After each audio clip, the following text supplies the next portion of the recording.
After my husband's death, my daughter inherited $44 million and our house. She kicked me out. "You're useless now. Find somewhere else." But my lawyer laughed. "Did you even read the will?" My daughter turned pale when she found out what was written there. Good day, dear listeners. It's Clara again. I'm glad you're here with me. Please like this video and listen to my story till the end, and let me know which city you're listening from. That way I can see how far my story has traveled. My name is Margaret Ellen Hargrove, and I was 71 years old when my world collapsed. Not from grief, though grief was everywhere, but from the cold, deliberate cruelty of someone I had loved since the moment she drew her first breath. Robert and I had built our life together over 43 years. We met at a church social in Charlottesville, Virginia, when I was 26 and he was 31. A quiet engineer with kind eyes and a laugh that filled whatever room he was standing in. We raised our daughter, Diana, in the same white colonial house where Robert eventually died. The house we'd painted together, repaired together, filled with Christmases and arguments and reconciliations, and the particular silence of two people who knew each other so well that words were often unnecessary. Robert had done well over the decades. A patent he held from the early 90s had generated income we never fully expected. There were investments, properties, and the careful accumulations of a man who trusted no one with money except his accountant and his own judgment. We were comfortable, more than comfortable, but we never spoke of it openly. That was Robert's way. He was diagnosed with pancreatic cancer in February and was gone by September. 7 months. It sounds like a long time until you are living inside it, watching someone disappear in slow increments, holding their hand at 3 a.m. while the hospice nurse sleeps in the armchair. I did not leave that house during those 7 months, except to buy groceries. Diana came to visit 4 times. 4 times in 7 months. She lived 40 minutes away. I told myself she was busy. She had her own life.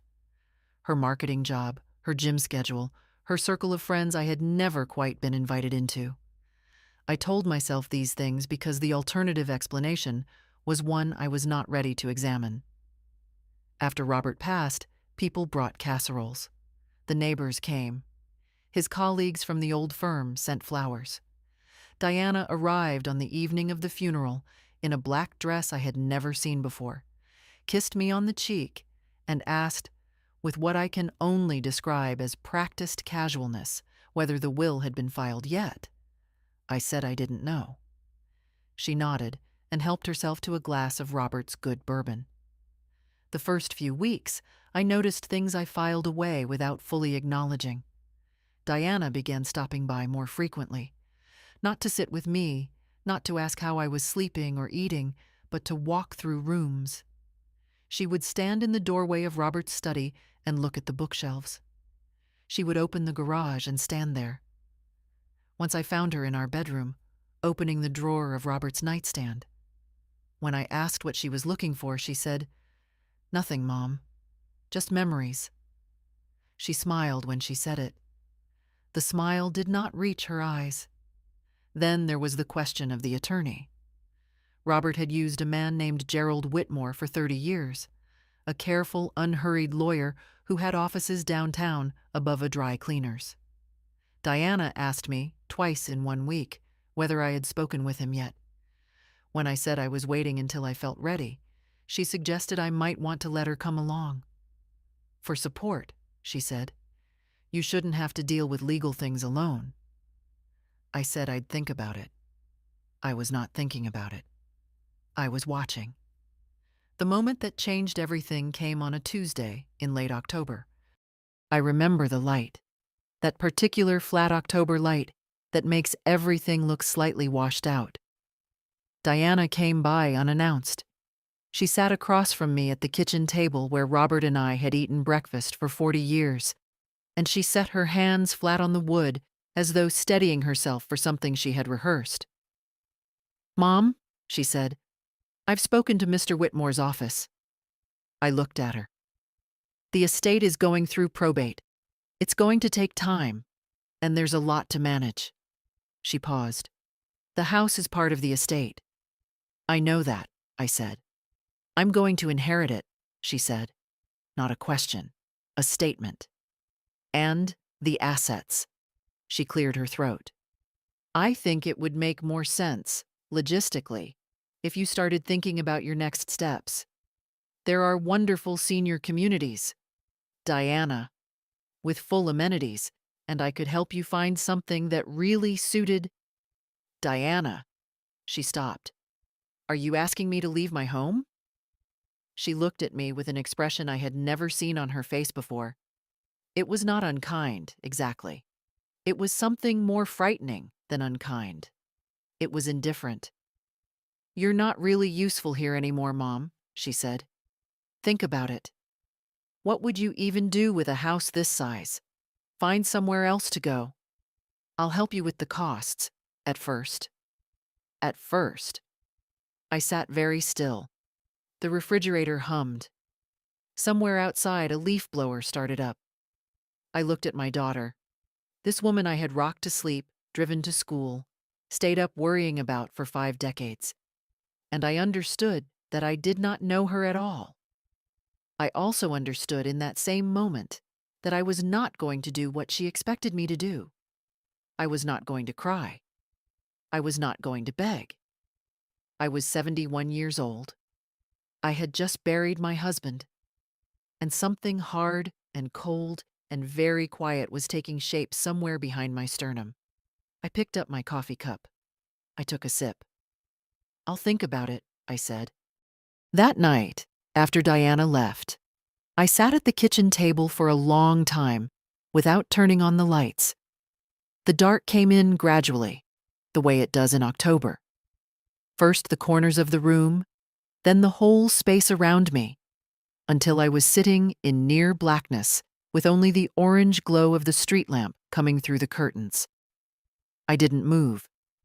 I was taking stock. Not of my grief. I had been doing that for months, and grief had its own separate room in me by now. But of my situation.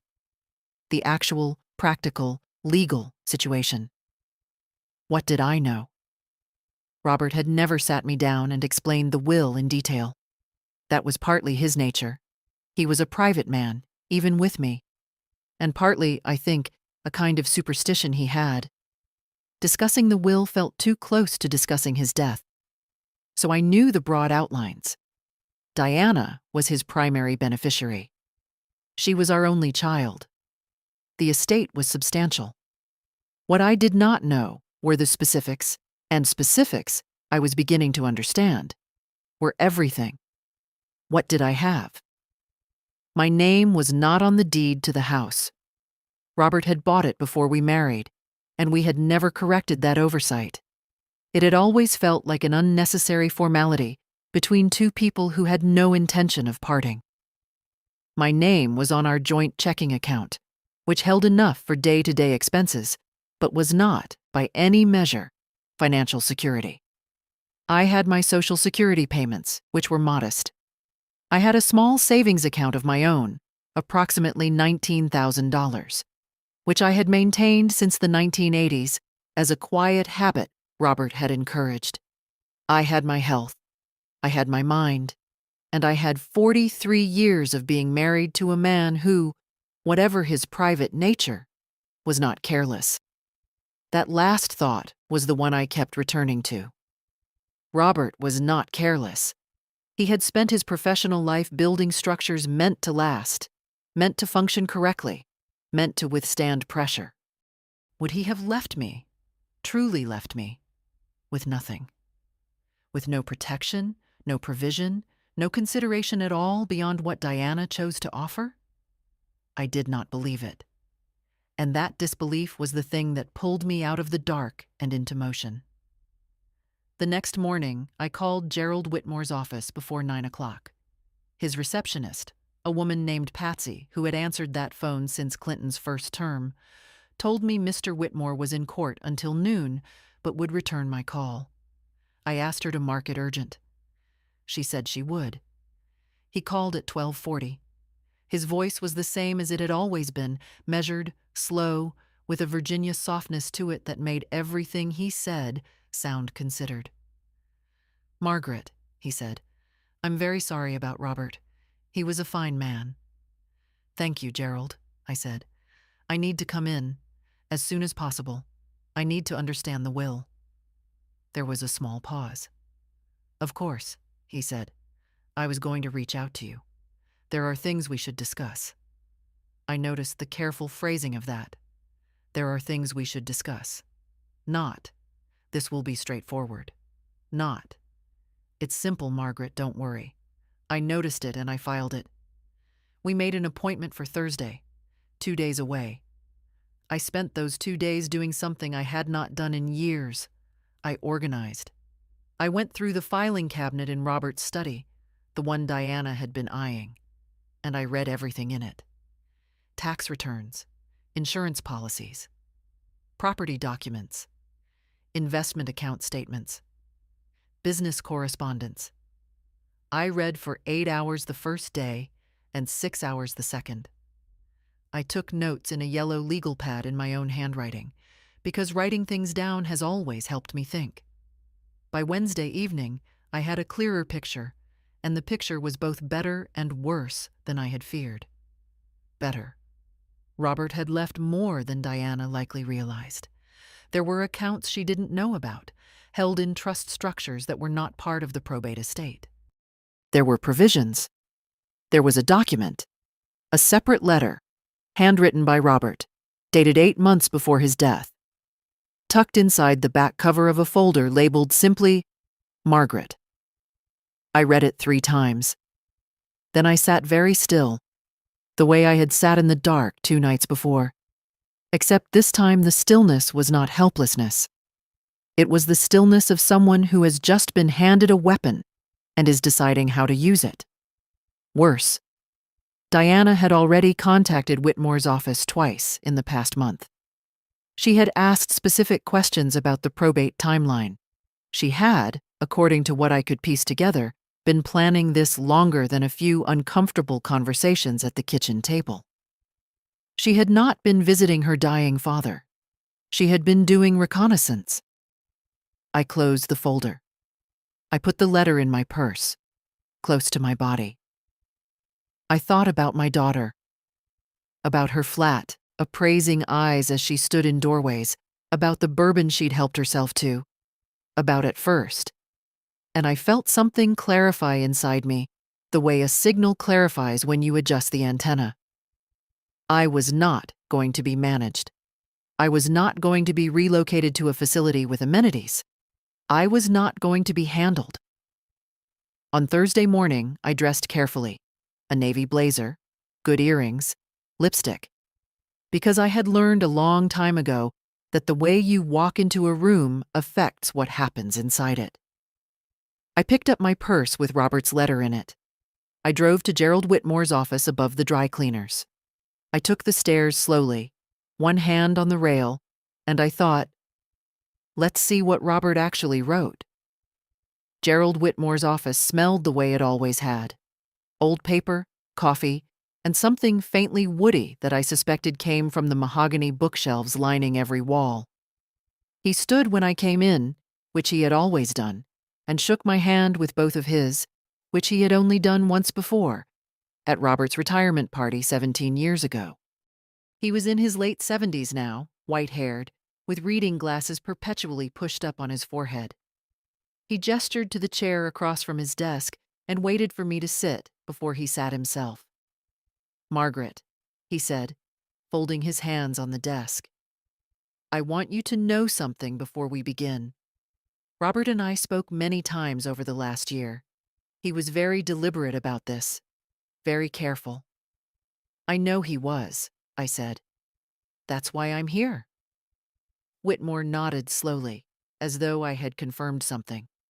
He opened a folder, thick, organized with his trademark-colored tabs, and he began to explain. The broad strokes were what I had understood. Diana was the primary beneficiary of the estate. The house, the main investment portfolio, the majority of liquid assets. These passed to her through the will, which was currently in probate. Robert's total estate was valued at approximately $44 million, a figure that still felt unreal to me, even though I had watched it accumulate over decades. Diana would inherit the house and the bulk of the estate. But Robert had established, 7 years prior, a revocable living trust that had become irrevocable upon his death. Within that trust was a specific provision, a life estate in the marital home. Meaning, regardless of who held title to the property, I had the legal right to live in that house for the remainder of my natural life. I could not be removed. I could not be asked to leave. Diana could inherit the deed to every wall and floorboard, but she could not put me out of my own home. Furthermore, and this was what the letter in my purse had already suggested, Robert had established a separate financial account, outside of the probate estate, held in a trust that named me as sole beneficiary. The value of that account, Whitmore told me without blinking, was $4.3 million. It transferred directly to me upon Robert's death, entirely outside Diana's reach. I had read the letter. I had suspected something like this, but hearing it spoken aloud, clearly, legally, in Gerald Whitmore's careful Virginia voice, was different. My hands, resting on my knees, did not tremble, but it took genuine effort to keep them still. "She doesn't know about the trust," I said. It was not a question. Whitmore's expression was precise and professional. "I can only speak to what Robert chose to disclose. He was your husband, Margaret, and attorney-client privilege does not survive him in the way it might in other circumstances. What I can tell you is that Robert was very specific that these matters be handled." He paused, sequentially. "Meaning he wanted her to believe she had everything first." Whitmore said nothing, but he held my gaze, which was its own kind of answer. I reached into my purse and set Robert's letter on the desk between us. "I found this," I said. He looked at it. "I know about it," he said quietly. "He told me. He wrote it so that if anything were ever contested, there would be documentation of his intent. He was expecting it to be contested. He was a careful man." I picked the letter back up and put it in my purse. We sat in silence for a moment. Through the window behind Whitmore's desk, I could see the street below, the dry cleaner's sign, a woman pushing a stroller. Ordinary Tuesday afternoon, the world entirely unaware of the architecture being described in this room. "What do I do now?" I asked. "You do nothing precipitously," he said. "Probate takes time. Diana's inheritance will proceed. You should let it proceed. And in the meantime, I would advise you to say nothing to her about the trust or the life estate. Let her make her assumptions." I understood what he was telling me. He was telling me to wait, to watch, to let Diana walk forward into what she believed was her victory, while I stood quietly to one side, holding the door. I drove home with both hands on the wheel, very carefully, because my mind was moving faster than I trusted my body to keep up with. Diana called that evening. She had, apparently, heard from Whitmore's receptionist that I had been in. "I didn't know you had an appointment, Mom," she said. Her voice was light, but there was something under the lightness, a current of something sharp and watchful. "I needed to understand a few things," I said. "Of course, I should have come with you." A pause. "What did he say?" "That probate takes time," I said. "That I shouldn't worry." Another pause. Longer. "Good," she said. "That's good. You really shouldn't worry." And then, so smoothly, it might have been unconscious. "Did he mention anything about the house specifically?" There it was. The question she'd actually called to ask. "He said it was part of the estate," I told her. Which was true. "Right," she said. "Of course." And she said goodnight and hung up. I set the phone down on Robert's desk, my desk now, and looked out at the dark yard and thought, she is going to push now. She knows I'm moving. She doesn't know which direction, but she knows I'm moving. And I thought, good. Let her watch. She won't see what she's looking for. Over the next 3 weeks, I worked quietly and without announcement. Whitmore had connected me with a colleague of his, a younger attorney named Sandra Fitch, who specialized in elder law and estate litigation. She was 50, brisk, and had a way of reading documents that reminded me of a surgeon examining an X-ray, efficiently, without sentiment, looking only for what was actually there. I liked her immediately. We met twice in her office, and she confirmed everything Whitmore had laid out, while adding a layer of legal armor I had not known to ask for. Your life estate is ironclad, she told me at our second meeting. The language Robert used is exceptionally specific. I've seen provisions like this challenged, and in cases with language this clear, the challenges fail. You are protected. And if Diana tries anyway, then we file and we win. She said it the way someone says the sun rises in the east. A fact, not a prediction. I also, during those weeks, did something Whitmore had suggested almost as an aside. I documented. I kept a journal, a plain composition notebook I bought at the drugstore, and I wrote down every interaction with Diana, dates, times, what was said, my best approximation of her exact words. I noted the calls, the visits, the questions she asked. I photographed the folder in Robert's cabinet before I removed anything from it. I was building something, carefully, the way Robert had built his patents, precisely, with an eye toward scrutiny. Diana sensed the shift. I could hear it in her calls, which became more frequent and more probing. She asked about my health. She asked whether I'd thought more about senior living. She asked twice whether I'd spoken with Whitmore again. Each time I answered calmly and said very little. Each time I felt her frustration accumulate on the other end of the line like weather pressure before a storm. The storm broke on a Thursday afternoon in late November. Diana arrived with someone I did not expect, a man she introduced as Mark Holloway, a real estate attorney. He was in his 40s, well-dressed, with the studied confidence of a man accustomed to being the most important person in a room. They sat across from me in the living room, in my living room, in the house where I had raised Diana, where Robert had died. And Mark Holloway set a folder on the coffee table as though he owned the surface he was setting it on. Mrs. Hargrove, he said, Diana has asked me to help facilitate a smooth transition of the property. Has she? I said. We've prepared some paperwork that would allow you to formally vacate the premises within 90 days. There's a financial consideration included, a one-time payment of... I'm not going to sign anything today, I said. He blinked. He had not expected that particular tone. Calm, direct, without apology. People, I have found, expect older women to either weep or acquiesce. I did neither. Mom, Diana said, leaning forward, we're trying to help you. This is a generous offer.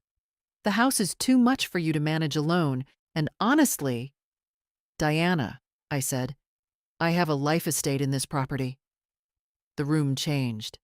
Diana's expression, that careful mask of concern, flickered. Mark Holloway's eyes went to her and then back to me, very quickly. What do you mean? She said.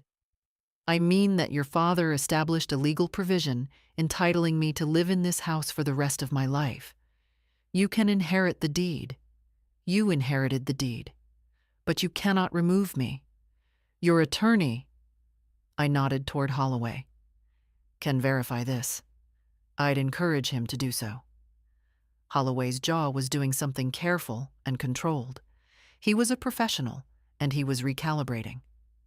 Where did you hear this? He said. From my attorneys, I said. Plural. I watched him register the plural. Diana's face had gone through several things in the past 30 seconds. surprise, calculation, anger, briefly, then suppressed. What settled was something worse than anger, a cold, re-evaluating look that told me she was not done. She was only repositioning. "We'll need to look into this," she said. "Please do," I said. They left without signing anything, without the performance of warmth they had arrived with. Holloway's folder remained on the coffee table, forgotten or, more likely, abandoned as a prop that had failed its purpose. I sat in the empty living room after the door closed.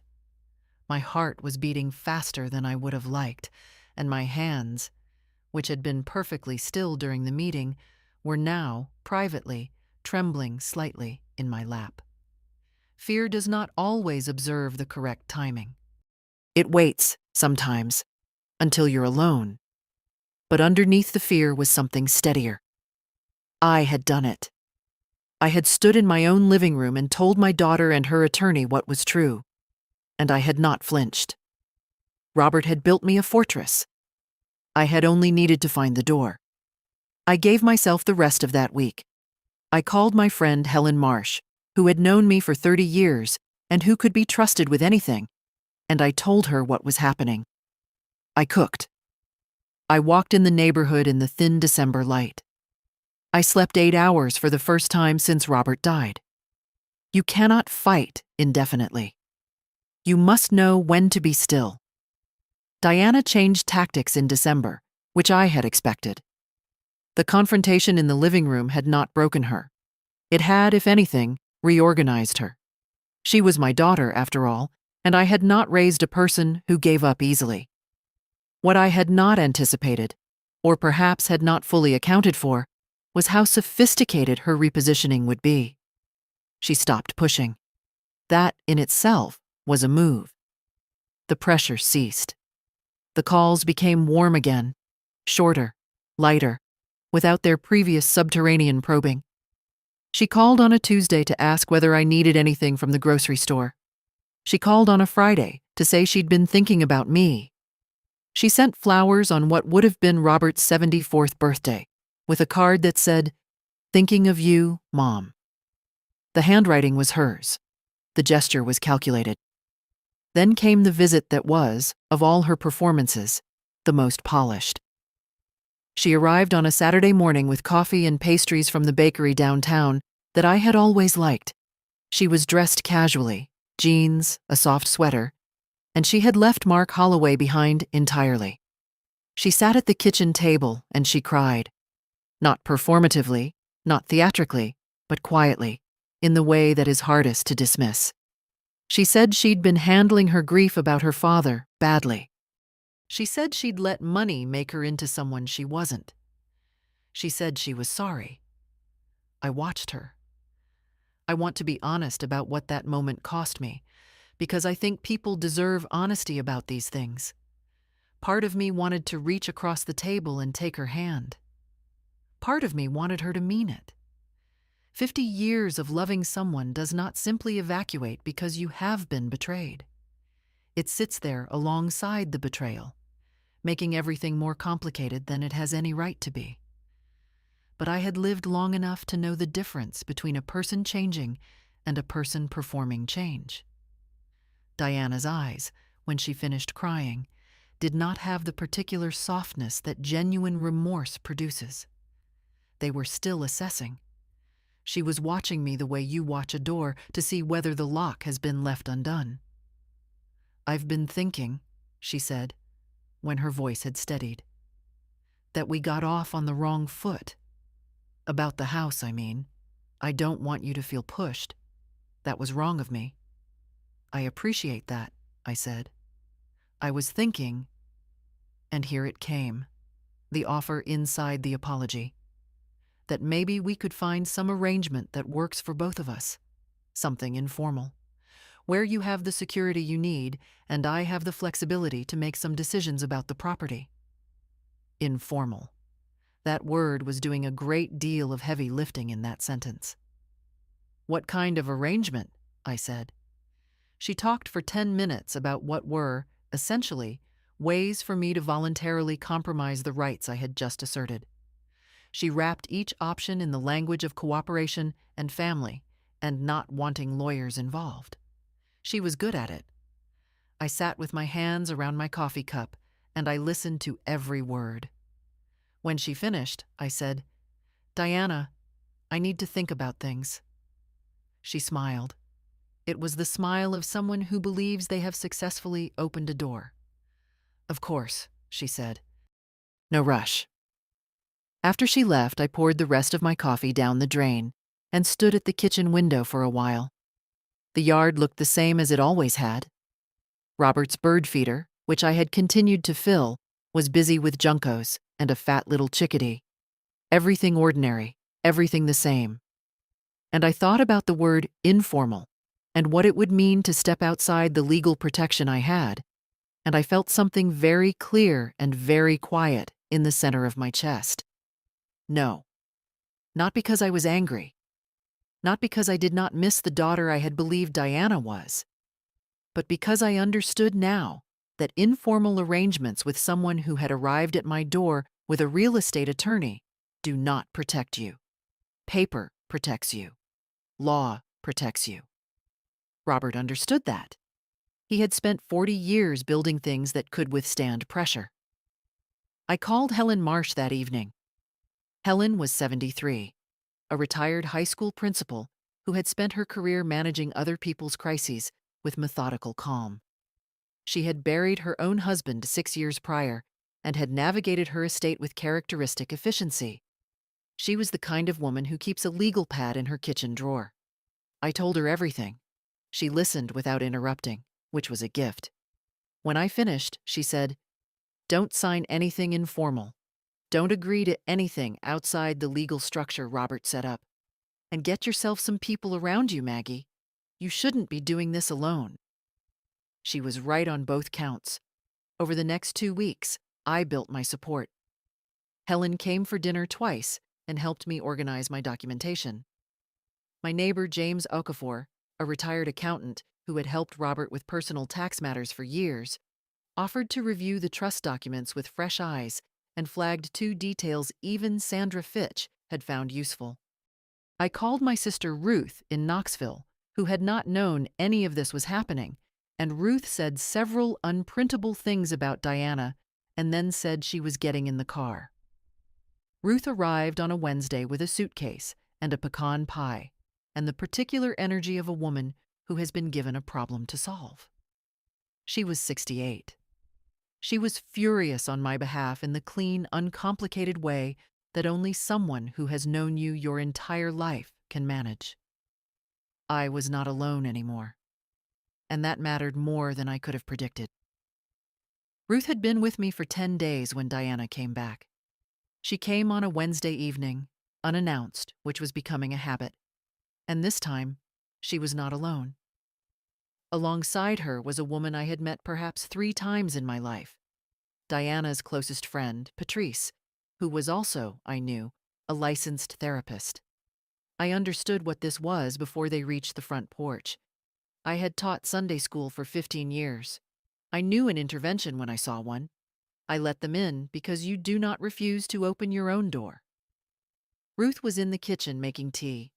She came to the doorway when she heard voices, took in the tableau, and said, "Hello, Diana," in the tone of a woman who is being courteous because she was raised that way and not for any other reason.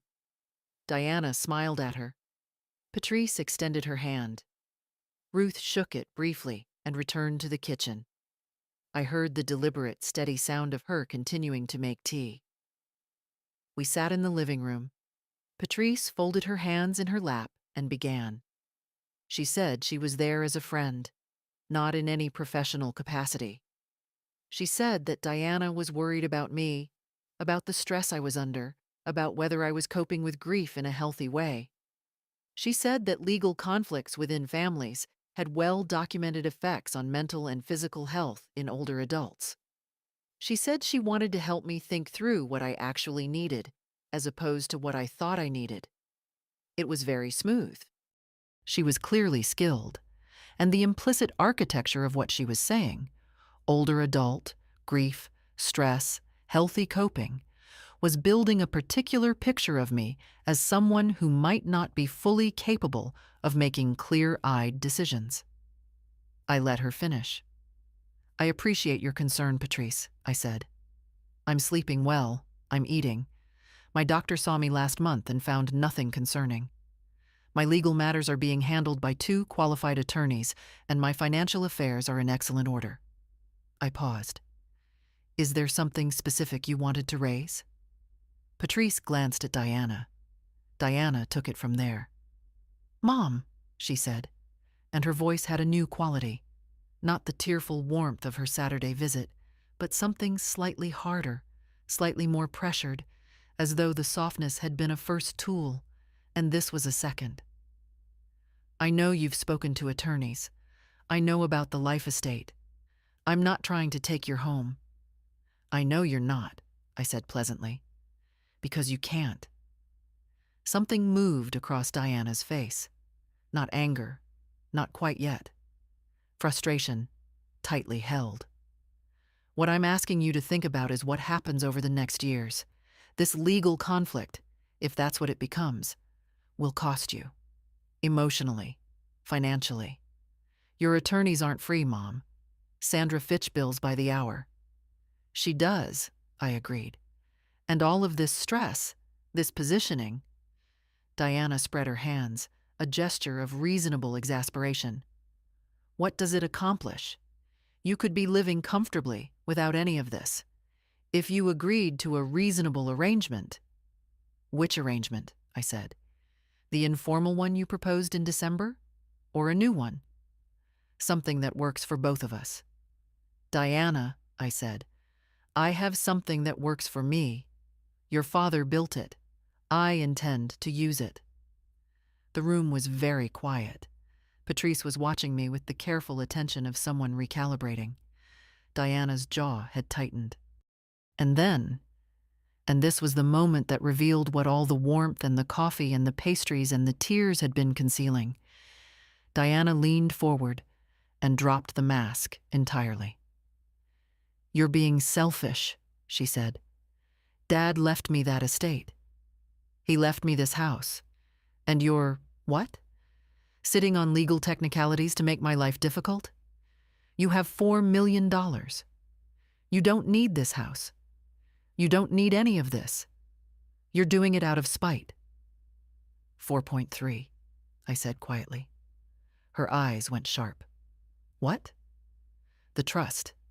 It's 4.3 million. I held her gaze. "Your father told me that number. I wanted to be accurate." The color that left Diana's face in that moment went out the way a light goes out. Not gradually, but immediately. She had not known. She had known there was a trust, clearly. She had done enough research to reference it. But she had not known the figure. And hearing it named, calmly, by me in the house she could not take, plainly revealed how much she had underestimated me for how long. Patrice put her hand on Diana's arm. Diana stood up. Patrice stood with her. They left with considerably less ceremony than they had arrived with. The door closed. I sat very still. Ruth appeared from the kitchen with 2 cups of tea. She set one in front of me and sat in the chair across from mine. She didn't say anything for a moment. Then she said, "You were extraordinary." "I was frightened," I said. And I was. Not of Diana's anger, that I had survived before, in a smaller key, but of what her anger meant. That she had resources I hadn't fully mapped, that she would not stop, that this was not over. But I have found in 71 years that fear is not the opposite of resolve. Sometimes it is the very thing that sharpens resolve. I drank my tea. I thought about Robert, who had known his daughter well enough to build walls around me in anticipation of exactly this. I thought about Sandra Fitch, who had said we file and we win without blinking. Let her come, I thought. I am ready. The letter from Mark Holloway's firm arrived in January. It was 11 pages, dense with legal language, and its central argument was this: that Robert's trust, specifically the life estate provision, had been executed during a period of Robert's documented cognitive decline and was therefore potentially subject to challenge on grounds of diminished capacity. The letter cited Robert's cancer diagnosis and the medications associated with its treatment. It cited a consultation Robert had had with a neurologist, routine, as I knew, and unremarkable, as potential evidence of impairment. It demanded that I provide documentation related to the trust's execution and invited me to enter into good faith negotiation. I read it twice at the kitchen table. Then I called Sandra Fitch. "They've filed a capacity challenge," I told her. "I saw it," she said. She had been copied. "This is a Hail Mary, Margaret. The trust was executed 7 years before Robert's death, when he was in full health. The neurologist's notes will not support their claim. This is pressure, not substance." "What do we do?" "We respond," she said, "and we counter." What followed was a month of legal preparation during which I was asked to do very little except provide documents and answer questions. Sandra and her paralegal assembled Robert's medical history, correspondence, financial records, and, critically, a letter from the neurologist himself, who was still in practice and who stated in unambiguous terms that Robert had shown no signs of cognitive impairment at any point during their clinical relationship. The trust's execution records showed that Robert had met with Whitmore on 3 separate occasions over 4 months to review and refine the document. Each session was notarized and dated. Robert had been 67 when the process began. He had been, as Gerald Whitmore stated in a sworn affidavit, one of the most deliberate and clear-minded clients I have served in 50 years of practice. Diana did not know about the affidavit. She did not know about the neurologist's letter.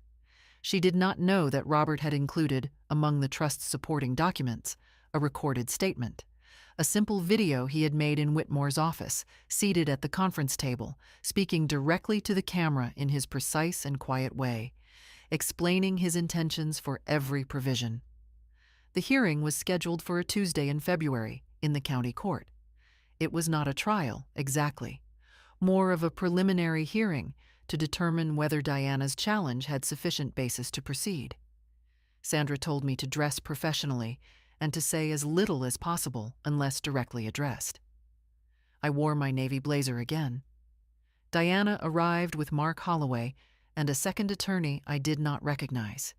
Younger, with the slightly electric alertness of someone who has been brought in for a specific job. Patrice was not present. Neither was anyone else on Diana's side. On mine, Sandra, her paralegal, Gerald Whitmore, who had come in person, which I understood was a statement, and Ruth, who sat in the gallery behind me and said nothing and radiated quiet fury. The presiding officer reviewed the filings. Holloway presented his argument for the capacity challenge. Competent, I thought, but thin. He leaned heavily on the cancer medications and the timing, and he spoke about Robert's vulnerability in his final years with a delicacy that would have seemed sympathetic if the argument hadn't been built on a foundation that was about to be removed. Sandra responded. She walked through Robert's timeline with the methodical calm she brought to everything. She entered the notarized session records. She entered Whitmore's affidavit. She entered the neurologist's letter. And then, and I watched Diana from across the room as this happened, she produced the video. The judge reviewed the submission. There was a brief recess while it was played privately in chambers. When we reconvened, the judge's expression had settled into something neutral and final. He noted that the evidence before him did not support a finding of diminished capacity. He noted that the trust had been executed with exceptional care and documentation over an extended period. He noted that the specific language of the life estate was unambiguous and enforceable. He declined to allow the challenge to proceed. Holloway requested a moment to confer with his client. Diana leaned toward him, and they exchanged a rapid, quiet conversation. Even from where I sat, I could see that whatever Diana was saying was not calm. Holloway put his hand up, a settling gesture, and she pulled back. But her composure was cracking. The second attorney was looking at the table. Whitmore leaned toward me and murmured, "She didn't expect the video." "No," I said. "She didn't know it existed." Diana looked at me then, across the room, across all the accumulated history between us, and I held her gaze without blinking. I was not angry. I was not triumphant. I was simply there, sitting in my navy blazer in a county courthouse on a Tuesday in February, with my attorneys on one side and my sister behind me, holding the door that Robert had built. She looked away first. The judge dismissed the challenge. He ordered Diana's legal team to pay a portion of my attorney's fees, given what he described, without drama, as the insufficiency of the evidentiary foundation. We walked out into a February afternoon, cold and gray and very ordinary. Ruth put her arm through mine on the courthouse steps. Sandra shook my hand and said, "We're not quite done, but the hard part is over." "What's left?" I asked. "Probate finalizes next month. After that, you're simply a woman living in her house." She almost smiled, "Which is what you always were." Probate finalized on a Thursday in March, and the world did not mark the occasion with any ceremony, which I found fitting. Diana received what Robert had left her, the house deed, the paper title to a property she could not control, and $39 million from the main estate after taxes, fees, and the court-ordered contribution to my legal costs. Her inheritance was enormous by any measure. She had lost nothing she was legally entitled to. She had simply failed to take what she was not entitled to, which is a different thing entirely, though I suspect the distinction felt the same to her.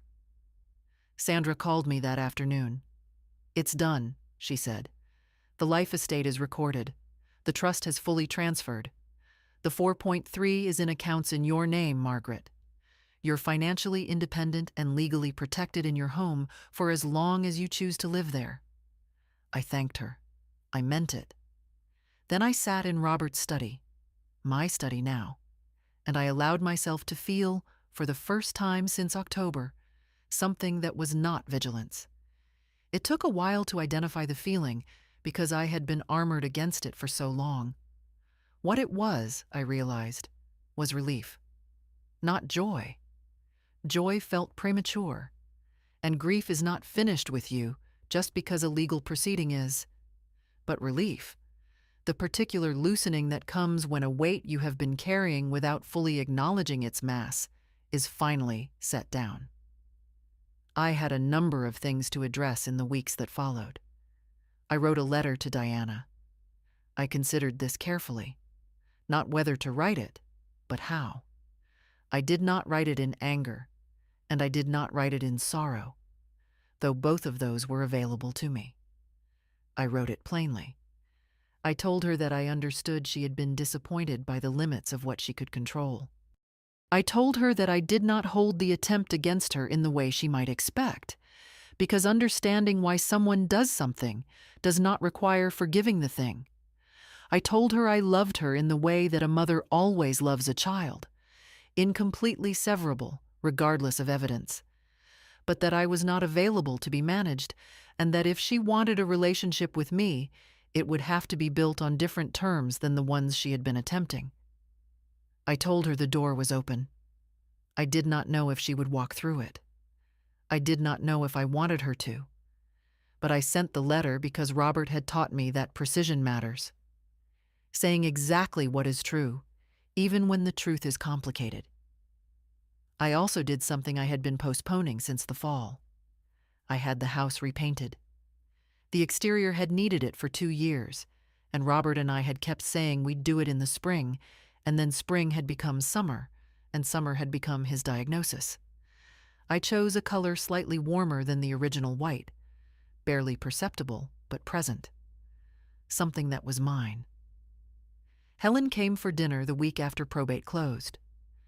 James Okafor brought a bottle of wine he'd been saving for a special occasion, which made me laugh, because it was a very good bottle of wine, and I told him he should stop saving things for later, when now was perfectly available.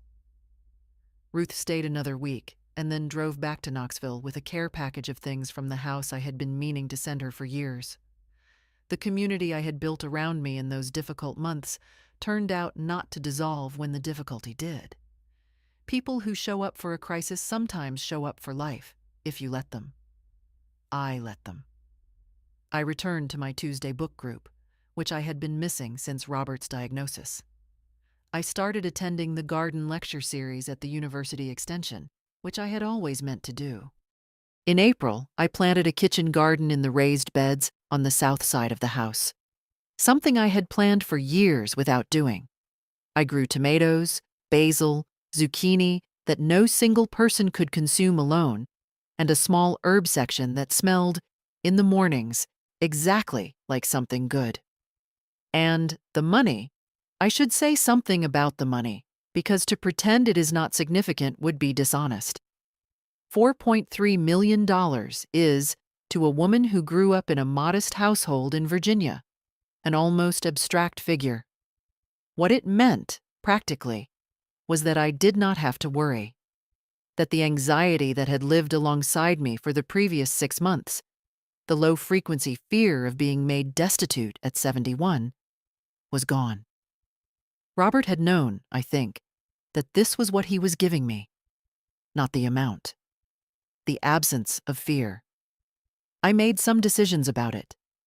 I established a scholarship in Robert's name at the university where he had done his graduate work.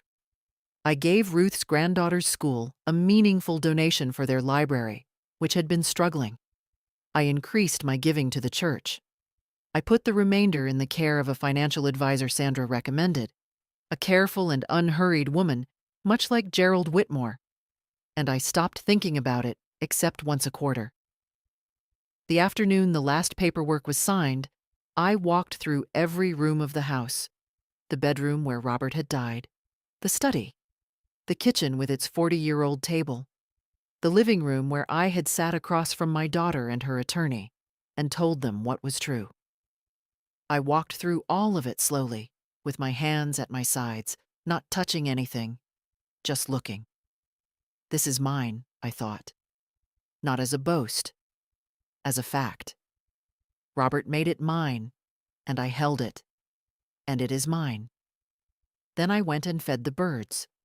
The spring that followed was the best spring I had known in years, and I am aware of how strange that sounds, that the spring after my husband's death and a legal battle with my daughter could be anything approaching the best of anything. But grief does not preclude happiness. Grief is not a monolith.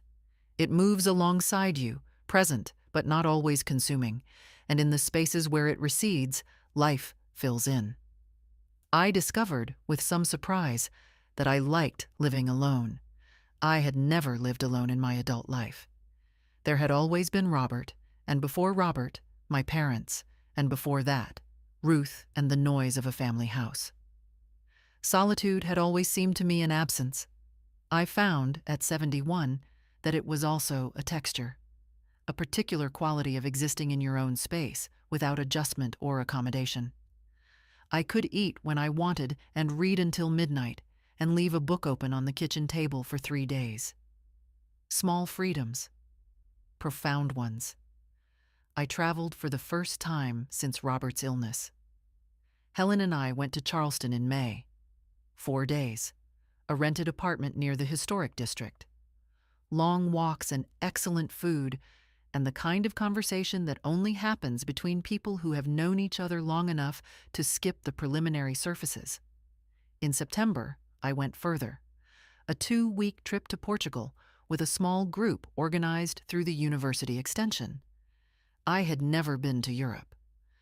Robert had always meant to take me. I went with 11 strangers and came back with 3 people I would call friends. I turned 72 in October. Helen brought cake. Ruth called. James Okafor came with his wife. The Tuesday book group arrived with a bottle of champagne. I sat in my living room, the room where I had faced my daughter's attorney, the room where I had held my ground, and I was surrounded by people who had chosen to be there, and I thought, this is what a life is. This is what it actually is. Diana did not respond to my letter for 4 months. When she did, the response was a single page. Correct rather than warm, precise in the way of someone dictated to by their own pride. She acknowledged that the legal matter had concluded. She said she needed more time. She asked that I not contact her directly for the foreseeable future. I read it twice and put it in the folder with Robert's letter. I was not without sadness. But the Diana I was grieving was not the Diana who had written this letter, and I had started to understand that I had been grieving that earlier version of my daughter for longer than just these recent months, perhaps for years. What I heard secondhand was that Diana's life had grown complicated in the period following the hearing. Mark Holloway's firm had been retained on the understanding that the capacity challenge would succeed. When it failed, with the added humiliation of the fee sanction, the relationship became strained. Diana had paid substantial legal bills from the estate she had inherited, which remained, by any objective measure, a fortune, but which had proved less completely hers to control than she had assumed.